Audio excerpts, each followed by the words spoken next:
Good, let's see, what is it? Good Thursday morning of the third week. Now it's the Gospel of Luke, okay? This is in some ways, it's profoundly humanistic. It doesn't have to be religious. Listen to the lesson. Jesus was driving out a demon that was mute. And when the demon had gone out, the mute man spoke, and the crowds were amazed.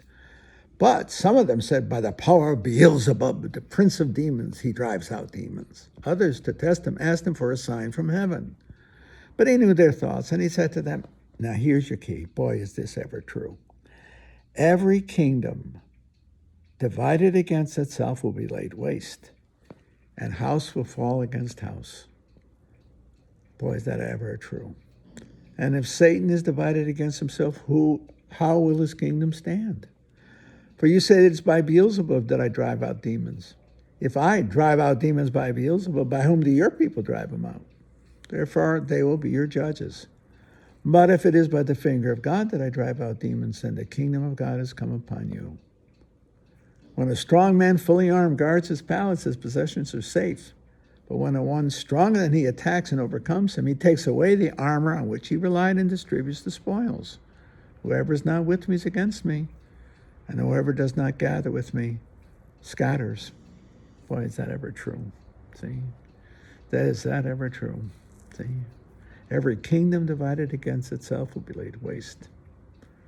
He's right. Division, divisiveness, whether it's in your home or wherever it may be, is catastrophic.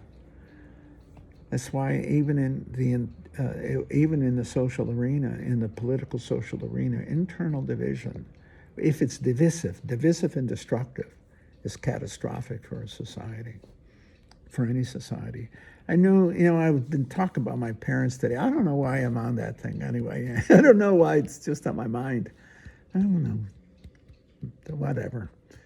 But I think about how my father reacted so negatively to when my brother and I would get into each other. We were kids, or any kind of conflict at the dinner table. I know I've told you that.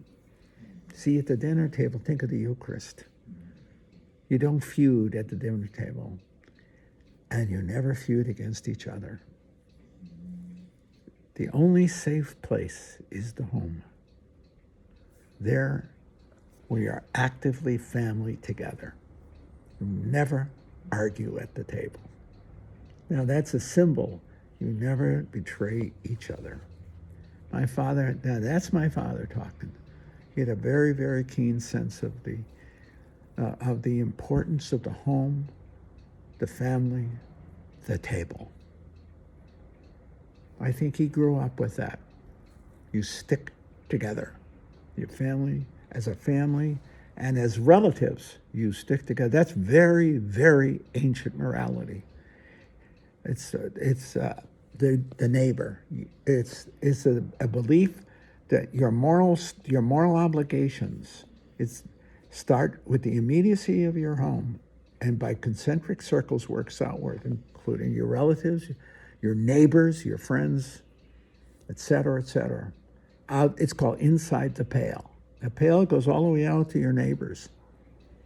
We would say to your nation, okay? But it's an ancient form of morality. Outside the pale, you owe enmity. They're your enemies. That's the story of the Good Samaritan. He should have been an enemy. Instead, he turns out to be a friend. You see? The radicalization of the New Testament. It dissolves that model. But de facto, that model is also real. I remember growing up on our street. You always looked out for each other on the street. But when you went on somebody else's street, you knew you were a stranger. You didn't quite belong. I told you that so many times. I love telling these stories. I do. Because I learned about so much from the neighborhood I grew up in. There were street smart people. And you knew that no crime was allowed on our street. No crime was allowed in our neighborhood. No violence. No nothing. I told you that so many times. It was something. But I see that in any form of community. In my department, when I was chair, the last thing I wanted was divisiveness. Difference is one thing. Divisiveness is another. Do you hear what I'm saying? But sure, we're diverse. You think we weren't diverse in our street? We had Jewish kids, we had Catholic kids, we had Protestant kids. We had Germans, Italians, We had a whole crew, a pluralistic community, but we all lived on Ward Street, and hence we looked out for each other on Ward Street. But when we went to Asylum Street, we knew we were in somebody else's neck of the woods, and we kept our nose clean. Or you get, kicked out of you. You knew that. And I see that, I don't know, I see that in almost all phases of life, that there are circles of intimacy, or of protection. It's not that you like each other, it's that you, in the profoundest sense, love each other, in the sense that you look out for each other. You are a community. I just remember saying that I tell you, I know I must have told you this. Like, God, I repeat myself so much. God, forgive me. You forgive me, I'm wasting your time. But I remember as chair, I thought in concentric circles. First it was my department, then it was the college, then it was the university. I worked outward, okay? Always worked from the inside out. But at the same time, I worked very hard for the university and for the college and for departments other than my own, because I knew that you took care of the entire neighborhood. Get it? Not just your street, but the entire neighborhood. On the other hand, don't go meddling around my department. And I remember telling one guy, I loved him. He was such a good guy. He was a chair of the department. But he was a hustler. He was a really ambitious guy, and that was for him. I really was. And but he got a little too ambitious, and he started to stick his nose where it didn't belong. And I said to him one time, I said, I'm on your side. I'll back you 100%, you know that. But if you keep around with my department, I'll cream you. And he was my friend. I said, I'll cream you.